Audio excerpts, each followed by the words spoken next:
Hey, what's up, Math 1? This is Mr. Bainey, and this lesson is 11.4, Solving Linear Systems by Multiplying First. How can you solve a system of linear equations by using multiplication and then elimination? So as you can see in that question, we are still using elimination. You've got to know how to do the stuff from the previous lesson, 11.3. Go back and watch that video if you're not sure, before you attempt the problems in this lesson. Okay, so instead of going through and proving why the multiplying first works all the time, we're just going to go straight to some examples and just see how this works. On page 517 at the bottom, there are some steps that you can follow. All the lessons prior to this in this module have steps to using that method. So if you like the procedures laid out for you, this is a good reference. On page 519, here are some problems for us to try out. I'm going to do the first one for you. So we have negative 3x plus 4y equals 12. 2x plus y equals negative 8. We want to solve each system of equations by multiplying first, then check the answers by graphing the system. So I'll do the graphing for you as well. The graphing is just a way to check it, to what it says in the directions, and it's also good practice so that you know how to graph these. And these are all in standard form. So the first thing I'm going to do is figure out how I'm going to eliminate. Remember, to eliminate, we add or subtract. But if you look at this, I can't eliminate that by adding or subtracting. I can't eliminate this one either. So what we want to do is we want to make them the same number.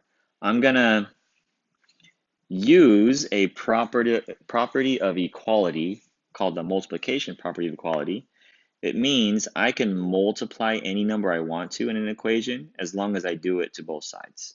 So I'm going to take the second equation and multiply 4 on both sides. What this will do is, I know that the 4 times y is 4y. And if you look up, there's also a 4y.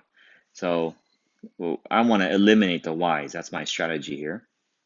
So you do have to plan ahead a little bit before you figure out what you want to multiply.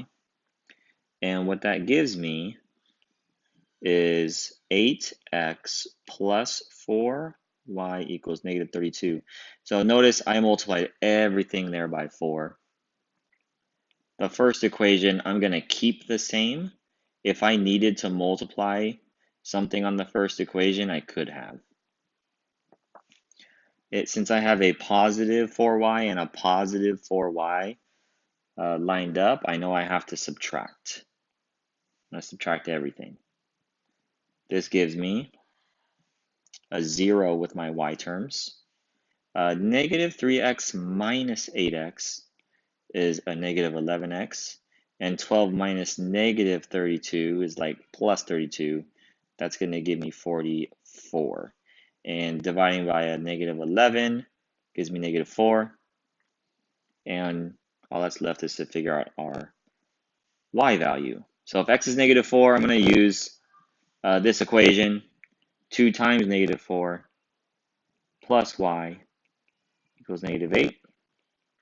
So negative 8 plus y equals negative 8. If I add 8 to both sides, I get 0.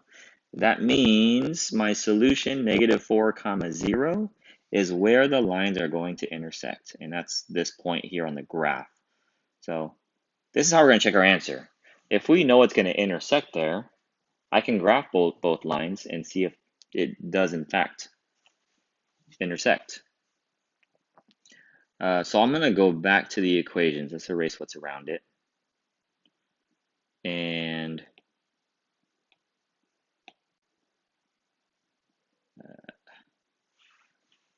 the way I would graph this is by using X and Y-intercepts. And that means if I want the Y-intercept, I make X 0. So I'm going to scribble it out just so you'll notice it's just gone. If X is 0, that whole thing is 0. And I have 4y equals 12. Now that means y is 3, right? 4 times 3 is 12. So if x is 0, just check under my graph here.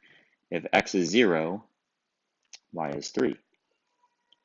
If y is 0, I want to know what x is. That's our x-intercept. And I want to plug in 0 for y, so I'm going to scribble out the 4y, makes it 0. And I know that negative 3x equals 12 gives me an x of negative 4.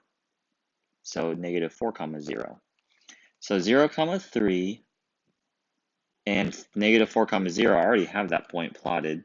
I know that the line is going to look something like this. Okay. The second line,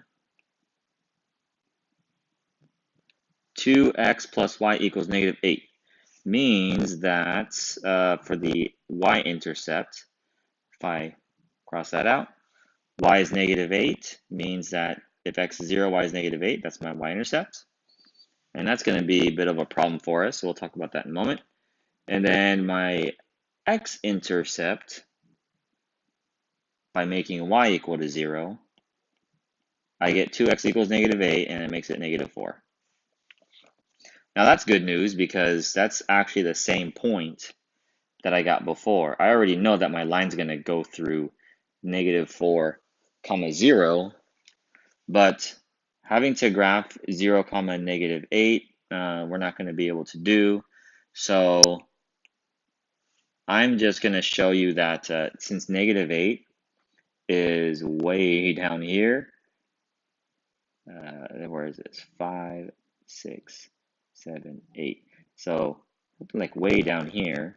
There's other ways to get more points, but just for the sake of using our x and y-intercept still, I just wanted to extend that. So our line's going to look something like this, and they in fact go through that same point, negative 4 comma 0. Matches what we got using elimination. Okay, take a look at number 5. I'm going to talk about it, and then I'll want you to finish it up just to try it out. You have 2x plus 3y equals negative 1, and 5x minus 2y equals negative 12. We want to look at how do we figure out a way to match them up so that we can eliminate. Now, we're actually going to do what's called finding the LCM, and that's the least common multiple. So what can I multiply these by so they match up? The previous one was a little bit easier because I had the y and 4y. I could have I easily just multiplied this by 4 to match it with the other one. Didn't have to do anything to the top. This one's not going to be exactly the same in terms of just easily getting our LCM. So the LCM of 2 and 5 is 10, which means I can multiply top by 5 and the bottom by 2. Or the LCM of 3 and 2 is 6, and you can also eliminate those. So I'm going to just eliminate the x's. I want to make the top one, remember 10x, so I need to multiply by 5. I also want to make the bottom one into 10x as the first term, so I need to multiply that by 2. In the first equation, multiplying everything by 5, I get 10x plus 15y equals negative 5. And I'm going to let you go and finish the rest. If you could please pause it, I'll have the solution show up in a few seconds.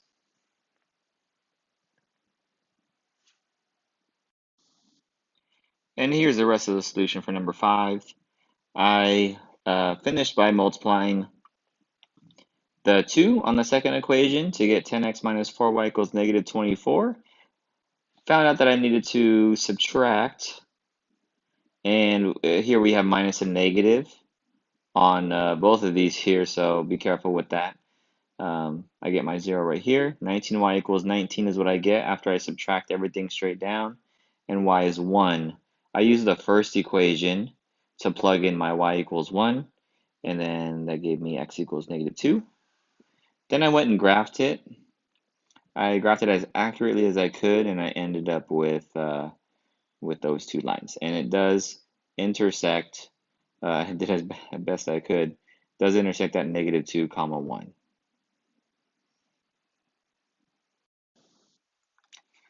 On the next page, let's take a look at one of the word problems. So Jacob's family bought 4 adult tickets and 2 student tickets to the school play for $64. Tatiana's family bought 3 adult tickets and 3 student tickets for $60. The system of equations models a situation where A is the cost of an adult ticket, S is the cost of a student ticket. How much does each type cost?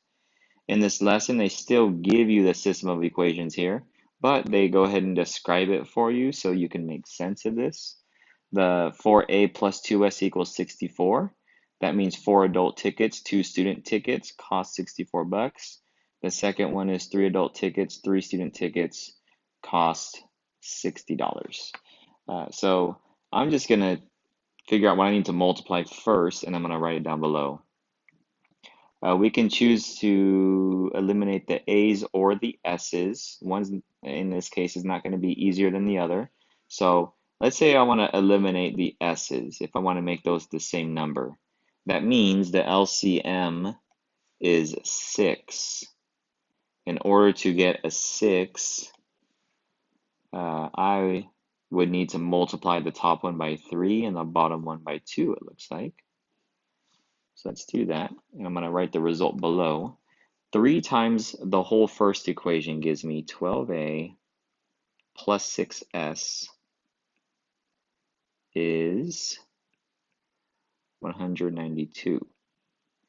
The second one is 6a plus 6s is 120.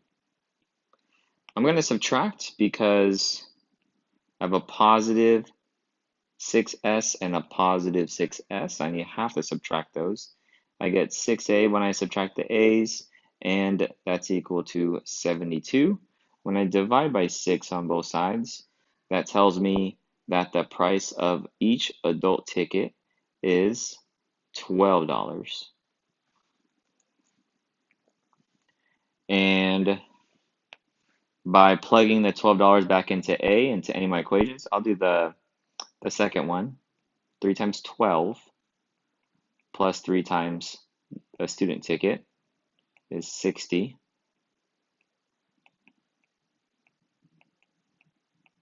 Subtract 36 on both sides and I get 24.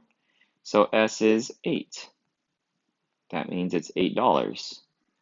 So each adult ticket's $12, each student ticket is $8. Be sure to understand, the units and make sure they seem reasonable. And there you have it. That's it for this lesson. Thank you so much for watching. I hope it helped you. Have a great day.